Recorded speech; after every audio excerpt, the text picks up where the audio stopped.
What's going on, y'all? So it's about 5 o'clock in the morning, actually 5:20, and man, I'm going to try to make this video and get at least 1 or 2 hours of sleep before I have to, wake up and go to work tomorrow.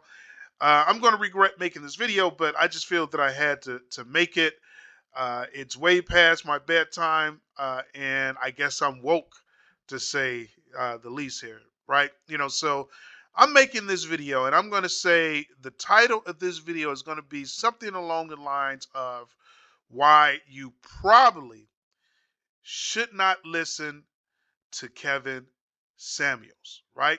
Now, for those of you who don't know, Kevin Samuels has a YouTube channel, and I've watched many of his videos, and they're entertaining. I'm going to say right off the bat that, those videos are entertaining. And essentially, what he does on his channel is that he gives relationship advice for both men and women. Now, he has this concept of a high valued man and a high valued woman. And I think for the most part, I'm going to say about 80% of everything that he says on his channel is going to be all hype. It's going to be all fluff. And only 20% of what he says on his channel is going to be something that you can actually use, right? So that's why I'm entitling this video why you should probably, not never, why you should probably not listen to Kevin Samuels, right? So here's why. First off, when you look at this concept that he has of high value man, high value woman, he's essentially only talking about two archetypes.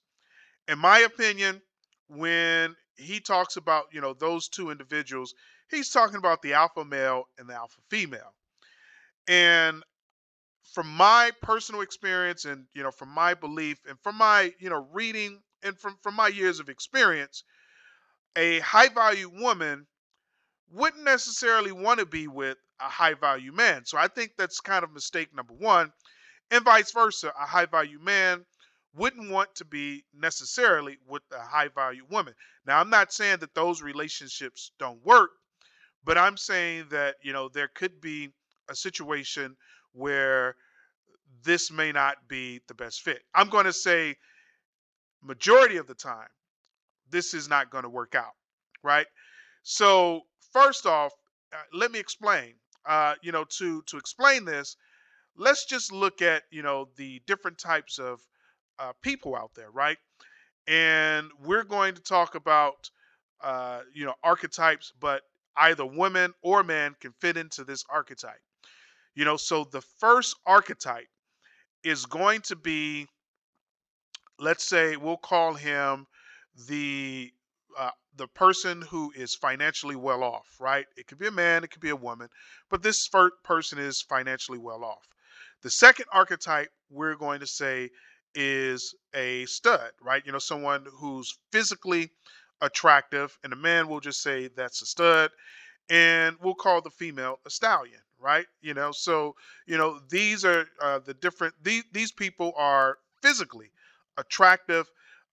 In a man, that's going to be more along the lines of him being a stud and being muscular and having athletic performance. Whereas with a woman, it's not necessarily going to be a woman having athletic performance and her having an athletic physique, but we don't rule that out. A woman can still be a stallion and be athletic. But most of the women I like and most of the men I know like, they want, women that are, stallions. That's what we call them. Whereas, they're voluptuous, they're proportionate, and they're built, a certain way. That's what those are some of the terms that we used to use when, I was, in high school and college and so on and so forth, right?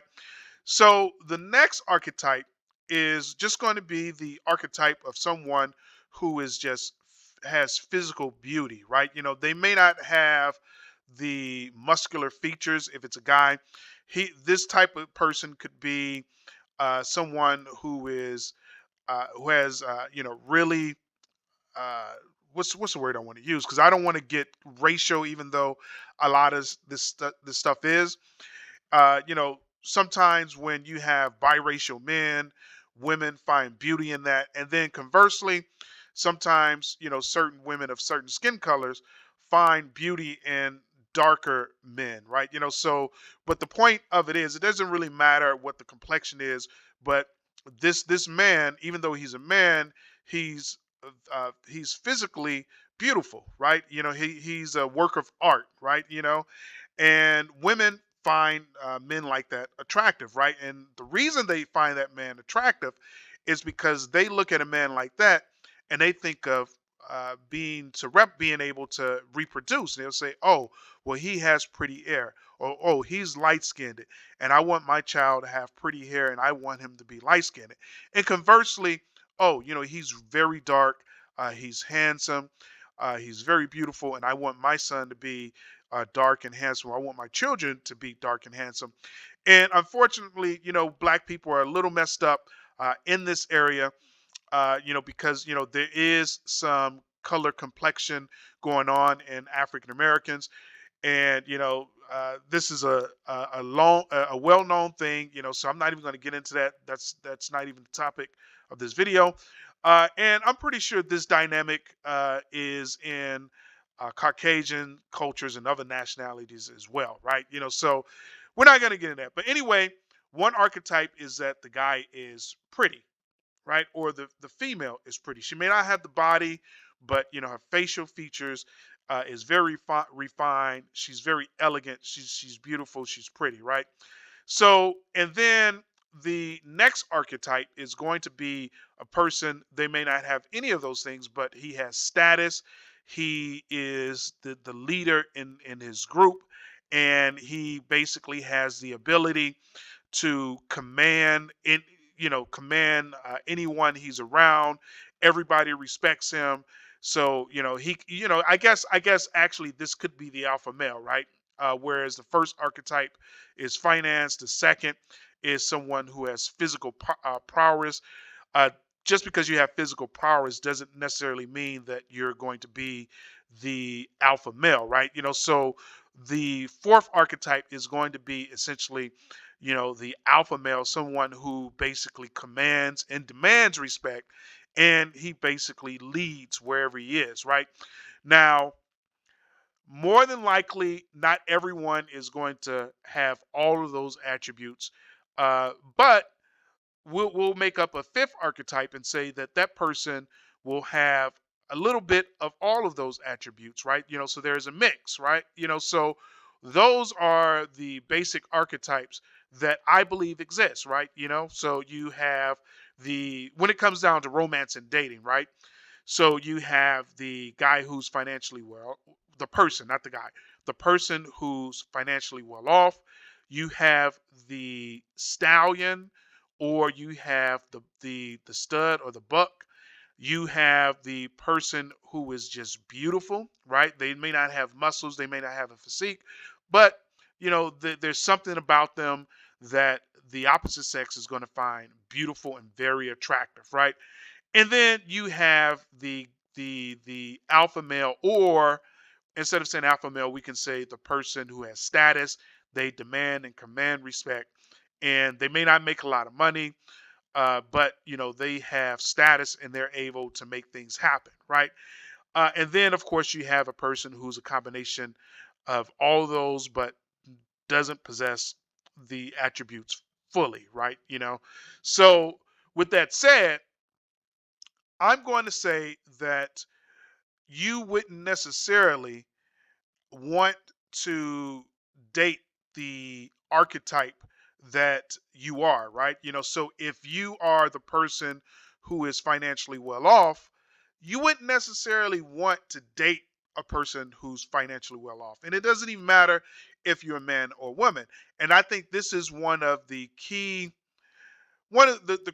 errors in a lot of things that Kevin Samuel says, because he talks about the high value women, and then he'll have women on the show who will tell them that they make 150 or $170,000 or whatever, and they're having a problem finding a man.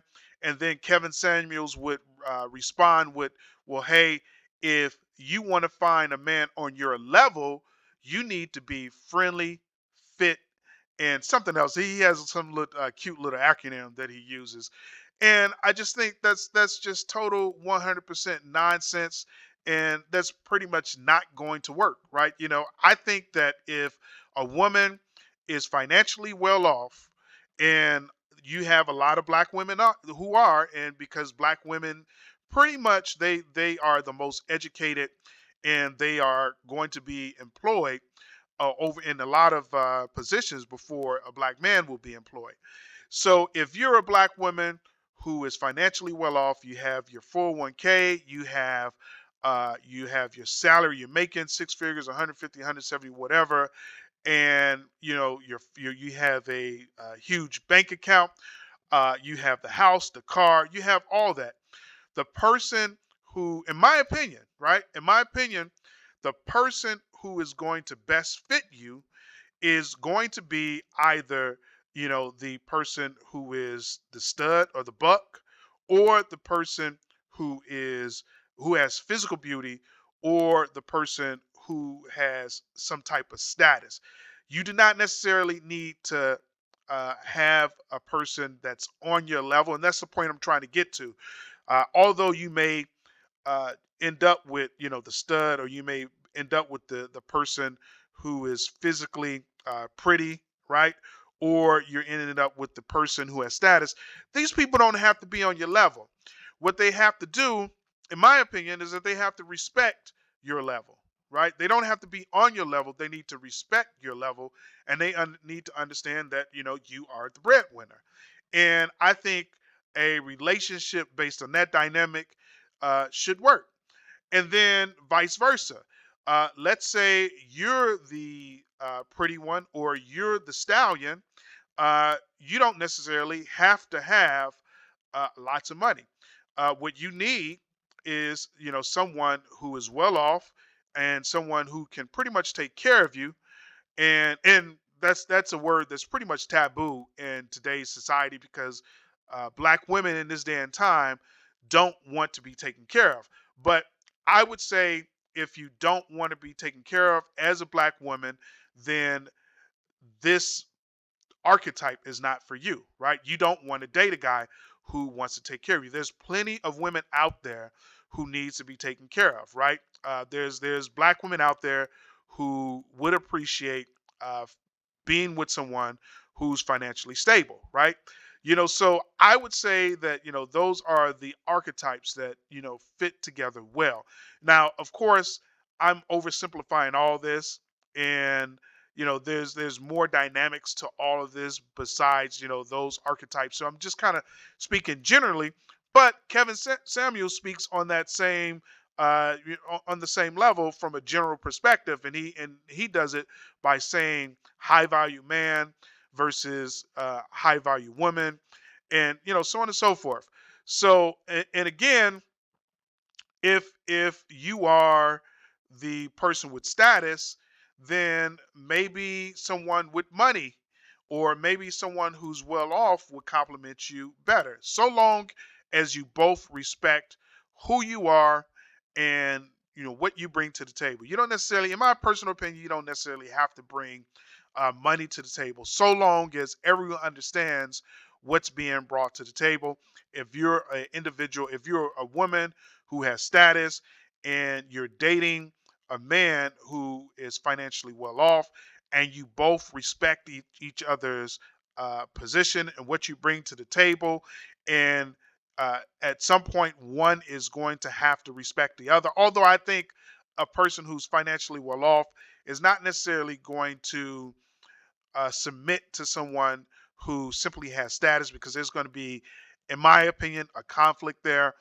Um, but if you make the conscious decision to do that, then in my opinion, something like that should work, right? But for the most part, I think a person with status is probably going to be equal to a person who is financially well off. So I'm just going to backtrack there and just say that. And the reason I say that is because a person with status can typically get the things that they want out of life without using money, because they're going to use clout, they're going to use status to accumulate wealth and things of that nature over time, right?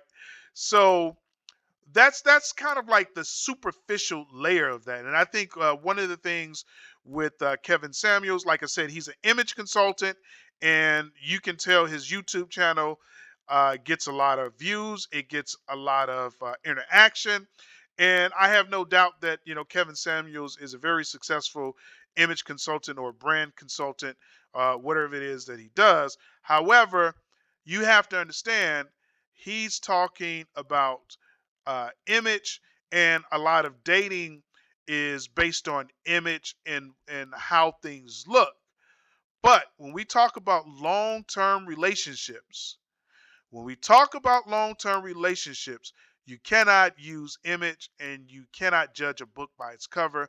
You have to peel the image back, and then you have to go through the pages of that book to look at the substance of that book.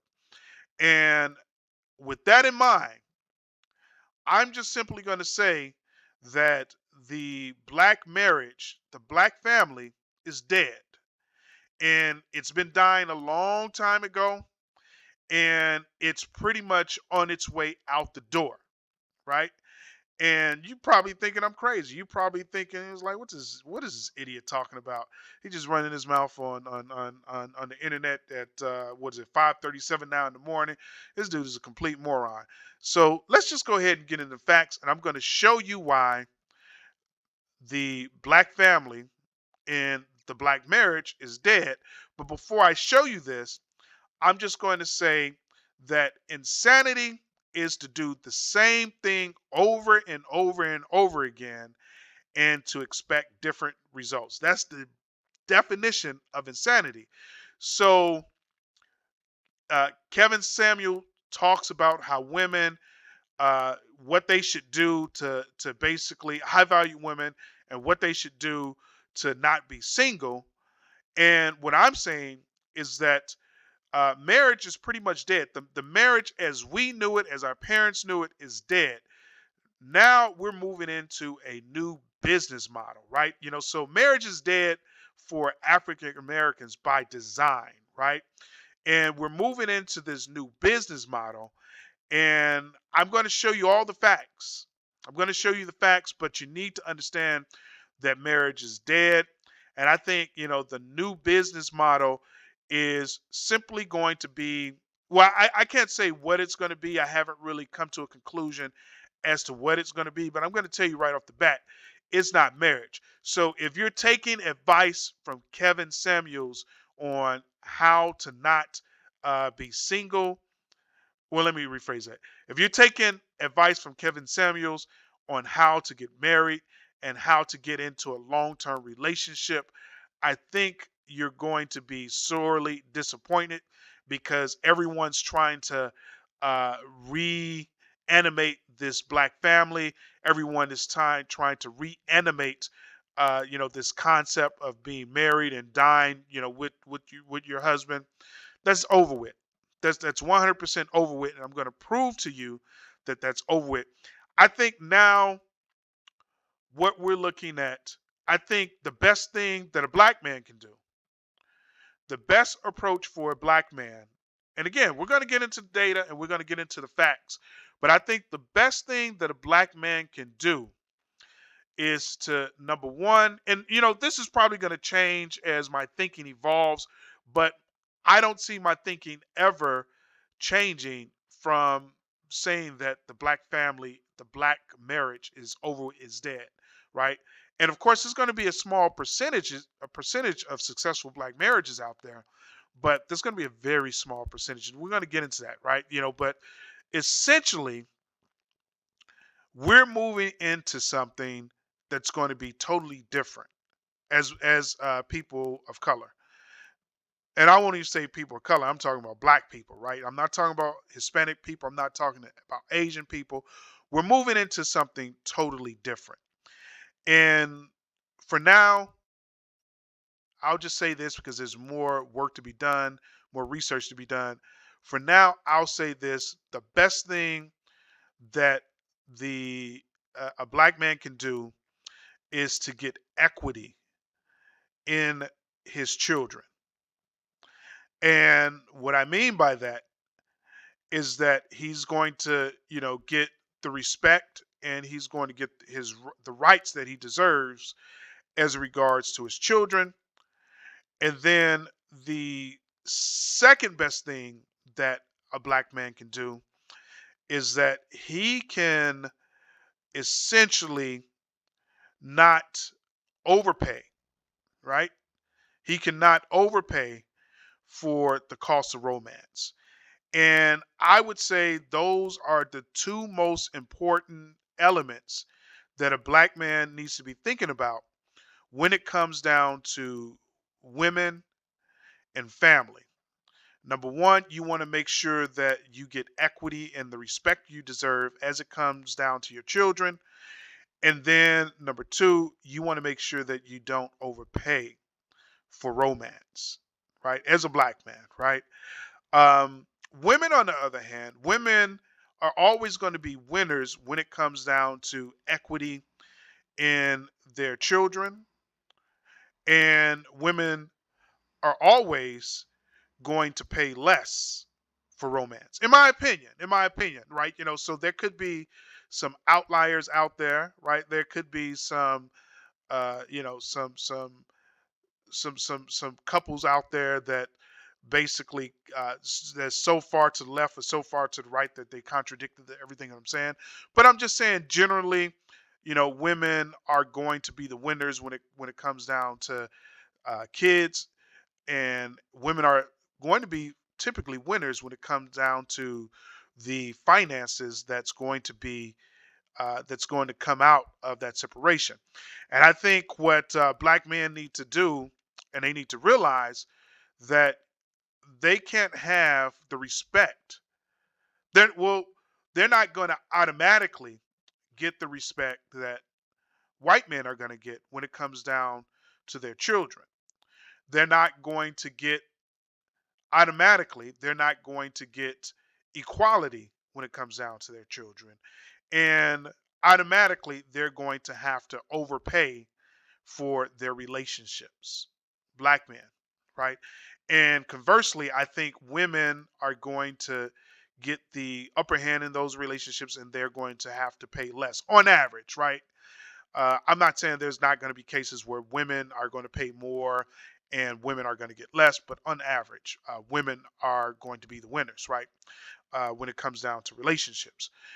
And my advice for the black man is not necessarily listen to Kevin Samuels, but you have to start looking at your relationships as a business, because that's essentially what it is.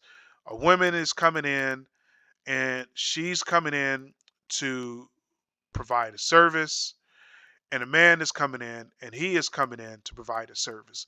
That's what we have been reduced to, and it's not going to go back the other way. The only way it's going to change is in the United States, at least. So everything I'm saying is from the perspective of the United States.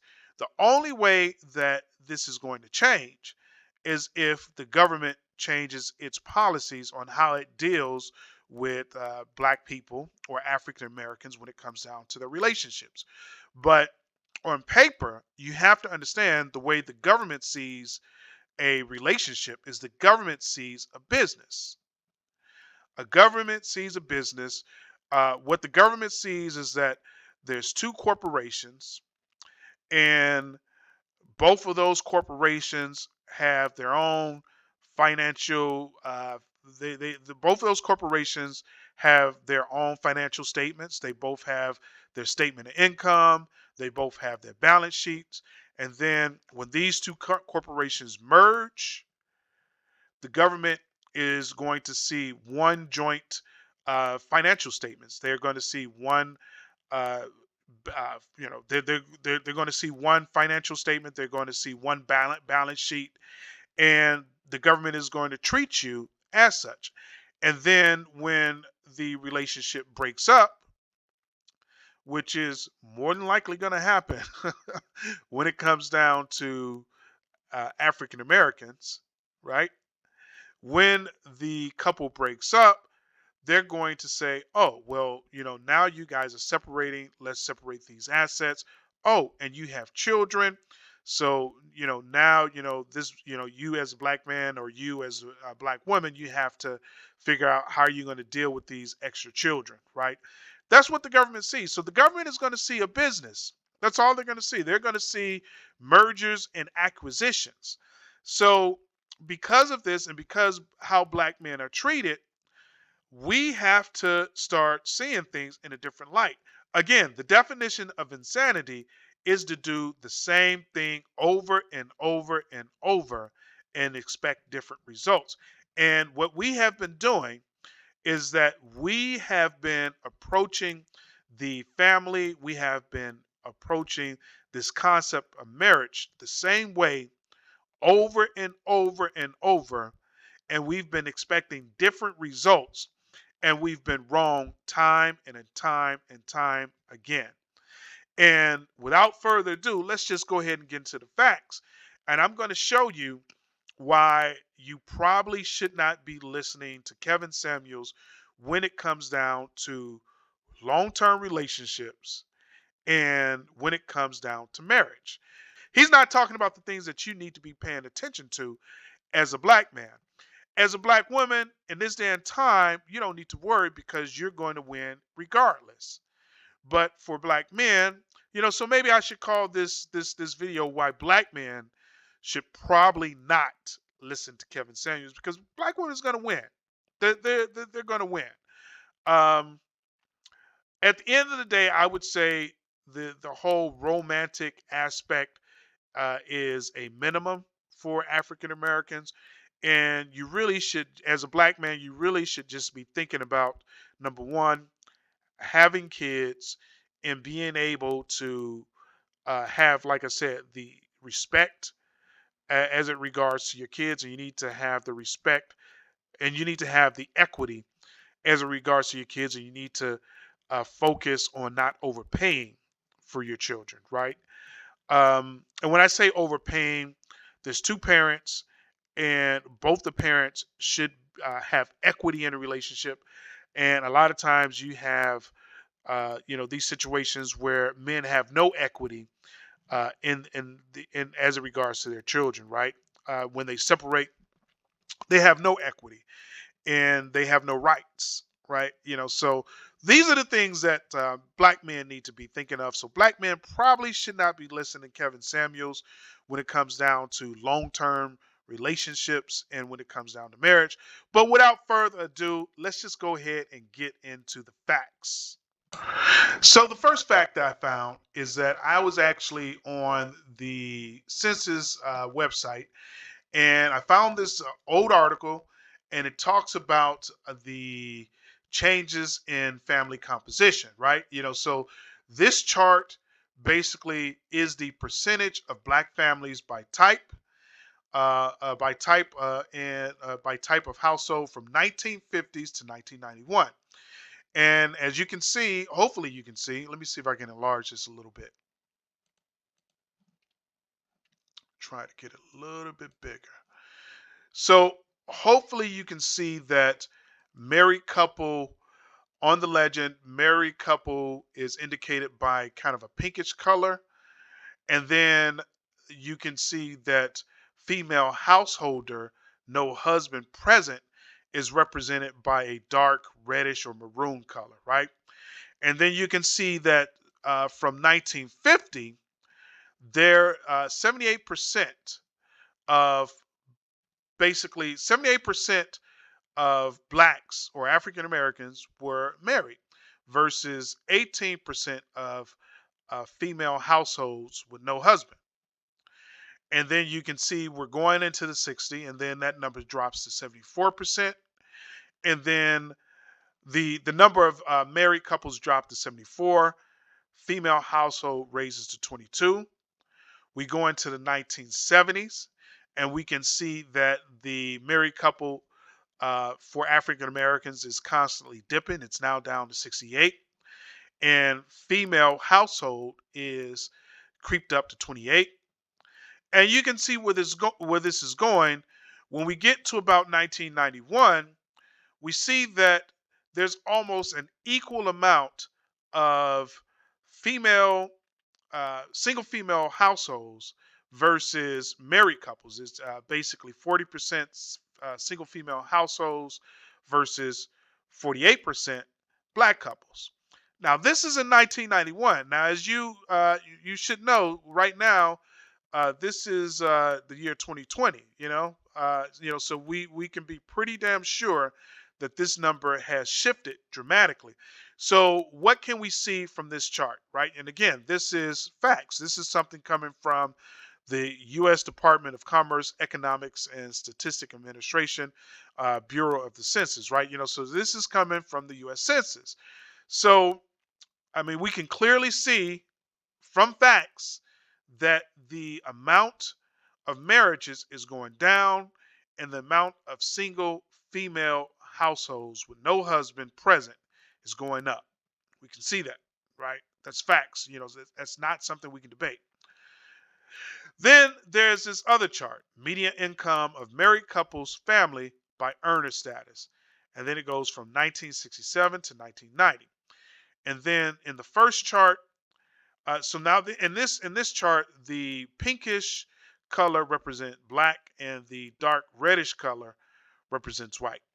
So husband and wife earners, right? The income of both husband and wife in 1967 for black people was about $28,000, whereas for whites it was $40,000. Then we get to 1990s. We can see that the income for blacks in 1990 was about for married couples, right? A black and a married couple was 40,000, and then for whites it was 47,000. Then we go over to husband is only earner in 1967. Basically, the man brought home the bacon, and he would be expected to bring home $18,000, and that's a black man, and then a white man would be expected to bring home $30,000. And in 1990, black men as a single husband earner brought home about 20,000, whereas a white man brought home 30,000. Now, the difference in these two demographics is that one is the husband and wife as earners, and then the other one is the husband only as earners. All right, so let's look at some more facts. So I'm on the census website again, and I'm looking at some statistics for U.S. marriage and divorce rates by state in 2008 and 2018, right? So essentially, we have this little graph here. And basically, in this graph, we're looking at 2 years. We're looking at 2008 versus 2018. 2008 is in a grayish color, and in 2018, it's in a violet color, right? And essentially, we're looking at marriage rates and we're looking at divorce rates, right? So we can see that in 2008 there were 17% new marriages within the past year for every 1,000 women aged 15 and over in the United States. So now we're talking about women in general, and essentially we're looking at a 17% marriage rate in 2008. But when we get to 2018, we can see there's clearly a decline because now it's 16%, right? In 2018, there were 16.6 new marriages within the past year for every 1,000 women age 15 and over in the United States. Now, when we look at the divorce rates for essentially the same years, in 2008, there were 10.5% new divorces within the past year for every 1,000 women age 15 and over in the United States. And then for 2018, there were 7.7. I'm sorry, in 2018, there were 7.7 new divorces within the past year for every 1,000 women age 15 and over in the United States. So what does this graph tell you? Right off the bat, this data is telling you, number one, that less people are getting married and less people are getting divorced. However, I would deduce that less people are getting divorced simply because they never got married. You have a less amount of people who are getting married in the first place. So, because marriage is on the decline, divorce is on the decline. So, I would say, as a society and whole, we're sort of getting away from this concept of marriage. Now, keep in mind, I'm not advocating that we don't marry. Like, I wish that we can all just get married and all basically have these perfect, marriages with, the big white house and the picket fence. I would love nothing more than to have that. But unfortunately, you can clearly see that the data is moving away from that, right? Now, one thing I do want to point out that this data does not cover African Americans. This is just marriage in general. And we know that, these numbers are going to be even more extreme when we talk about African Americans. I actually searched the Census Bureau website for the same graph, but for African Americans, and I couldn't find it. So I'm not sure if there's some sort of conspiracy theory not to show it because it would essentially be so bad, or if they just didn't do it right. So anyway, let's just go ahead and move on. Okay, so here I'm looking at another graph, and this graph basically is gender distribution of business owners for Black or African American owned firms and all firms, right? So with this graph, we can see that 39, so basically the blue is male owned and the orange is female owned, right? And again, the context is this is African Americans. And we can see that 39, well, you probably can't see it here as well, but 39.1% of all business are owned in the African American. 39% of all African American businesses are owned by men. 59% of all African American business are owned by Black women, right? And And when you compare that to all firms, meaning Black, white, Asian, what have you, you'll see that the dynamics are skewed. When we include all nationality and all races, we see that 53% or 53.7% of all businesses are owned by men, right? And then 35% of all businesses are owned by women. So, what does this tell you? This automatically tells you that Black women has more economic power when it comes to Black owned business, and when it comes to not only the Black owned businesses, but when it comes down to Black families, right? Black women are, in my opinion, I think, and I don't have any statistics to show this, but on average, right? We're talking about averages. On average, Black women are more financially well off than Black men, right? And you can clearly see that in a graph, in this graph, Black women own more businesses than Black men. All right, so I'm looking at some more statistics, some more facts here, right? So this is the living arrangements of Black children under 18 years old from 1960 to present, and present being the year 2020, right? So we're going to get into this really quickly here. And we can see that in 1960, uh, there were a total of 8 million African American children, and the majority of those children lived in two parent households, right? So essentially, if we brought out our calculator, I'm really horrible with math here, but if we took the number of 5,795 and divided it by the 8,650, this is million, not thousands. We can see that in the 1960s, 66% of children lived in a two-parent household, right? That's the 1960s. But as you can see, as we move away from 1960, that the number starts to change. And I'm just going to skip ahead here and we'll start off with 1990. In 1990, we take this number 3,781,000 divided by 10,018,000. So that number goes down by almost half. From 1960s, you have 66% of all children living in a two-parent household. That number is cut in half in 1990, and now you have 37% of all children living in a two-parent household, right? And there's another number here that I haven't covered here, and that's the percentage of children living with their mothers.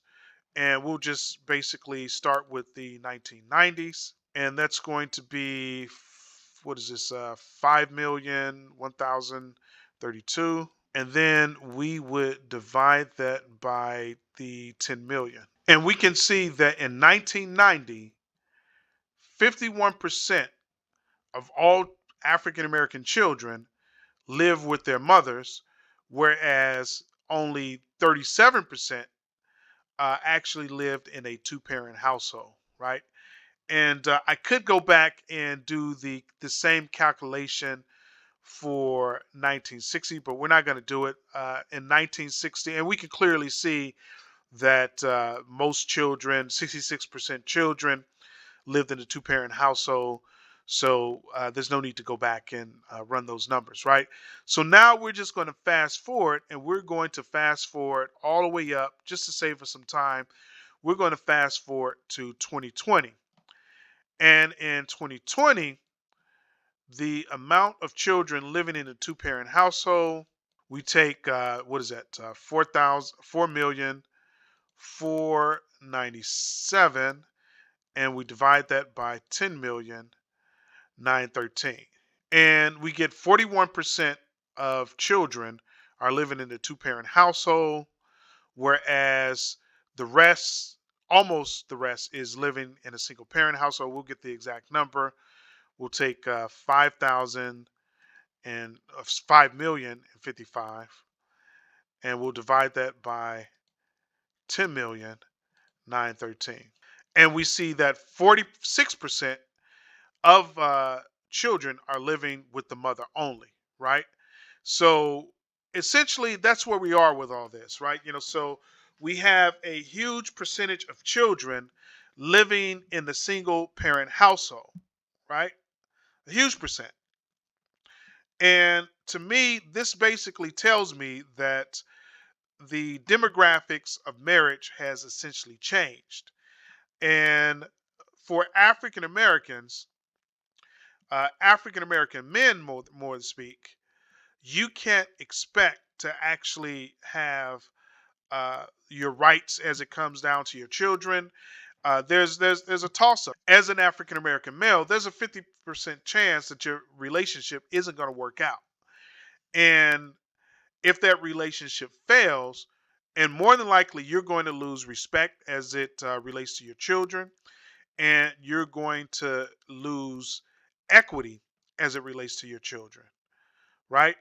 And more than likely, as an African American male, you're going to have to overpay for this relationship. Now we're just going to look at some more facts and we're going to basically wrap this up. So now I'm on the Social Security Administration's website, and we're looking at marriage trends and women's benefits and the difference based on race, right? And then it just basically says that to sum this up, they're basically saying there's a difference between a black woman being eligible for benefits versus any other race, right? So basically, it says, for example, in 2009, 34% of black women ages 50 to 59 had marital histories that made them ineligible, which essentially saying made them not eligible for spousal or survivor benefits. And basically, for those of you that don't know, uh, if you're married and your husband dies, you're eligible to get benefits from the government, for the fact that your spouse died and you lost an income to your household, right? And then it says compared to 14% of non-Hispanic white women and 17% of Hispanic women of the same age. So they're essentially saying that 34% of black women aren't eligible to get benefits based on marriage, right? And then it goes the proportion of women ages 40 to 59. So this is essentially the same thing. This time they're talking about 40 to 59 as opposed to 50 to 59, right? So, and it says, for example, 41% of black women ages 40 to 49 lacked a qualifying marriage in 2009 compared to 20% of white women, right? So 20% of white women ages 40 to 49 are having problems qualifying for Social Security benefits because their loved one died and they're no longer in the household. That income is not in the household anymore, versus 40%, right? And then I'm just going to speed this up so we can wrap this video up. Basically, they give you this chart, right? And then it says percentage of women ineligible or not eligible for Social Security, spouse, or widow benefits due to marital history. And it goes by age group, race, and ethnicity, right? And you probably can't really see this that well. Let me see if I can blow it up. I hate to blow it up because it messes up my browser. So we've blown this up. And from ages 40 to 49, 41% of black women are not able to get survival benefits because their spouse died uh, because they weren't married. And that's going to be versus 28% of Hispanic women who have those problems and 20% of white women who have those problems, right? And versus 13% of foreign born Hispanics, right? So foreign born Hispanics meaning, people who immigrated here, so on and so forth, right? And then we look at the other age group, 50 to 59, the number goes down a little bit. Basically, 34% of black women are having problems trying to get spousal survival benefits from the government because of they don't qualify from their marital history, meaning, whereas a white woman probably would have been married one or two times or three times, a black woman is having a hard time getting benefits from, probably even one marriage if they were even married at all, right? So there's a lot of conclusions that you can actually draw from this marriage. Maybe they were married all this time, but maybe the person they were married to never worked, or maybe they were incarcerated. There's a lot of factors here, but I'm going to just go ahead and deduce that the bulk of these problems for black women being able to qualify for marriage survival benefits is based on the simple fact that um, black women has a lower marriage rate. Actually, there's one more graph or some more numbers or some more facts we need to get into before we wrap this up. Let me get over to that now. Okay, so I think I told you guys earlier that I wasn't able to actually find a graph that represented the African American marriage rate and divorce rate.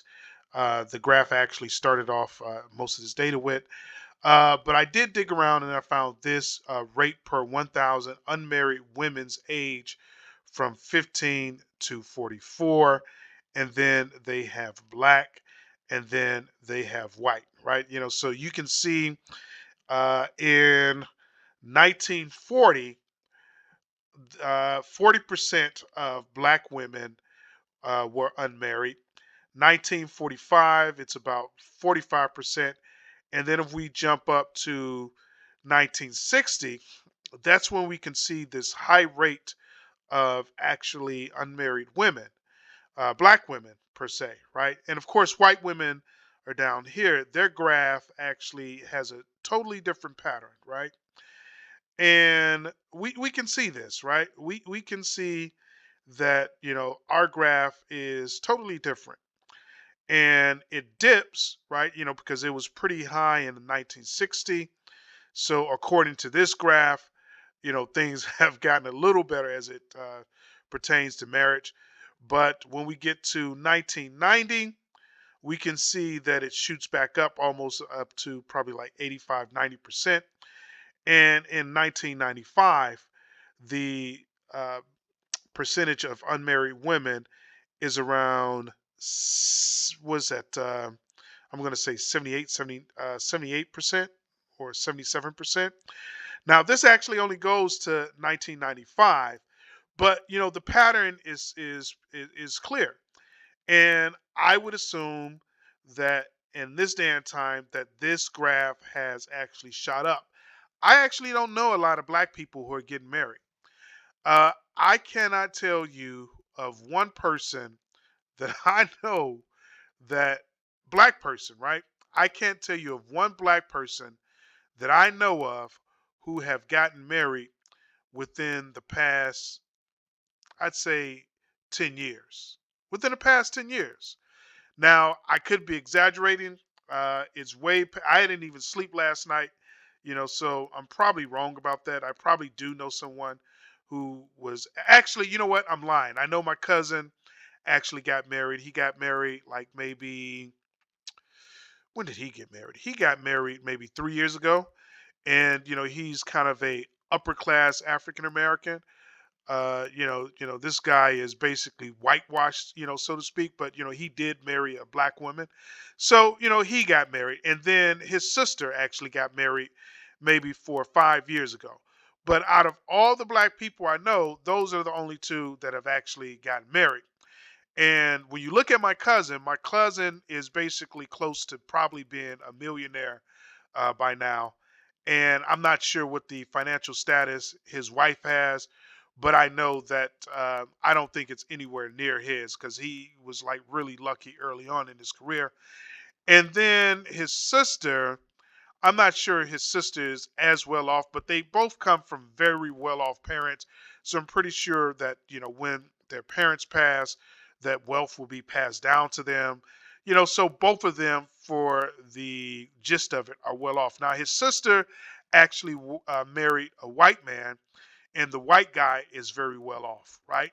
So that's actually the gist of it as it pertains to marriage, when it comes down to the African American community.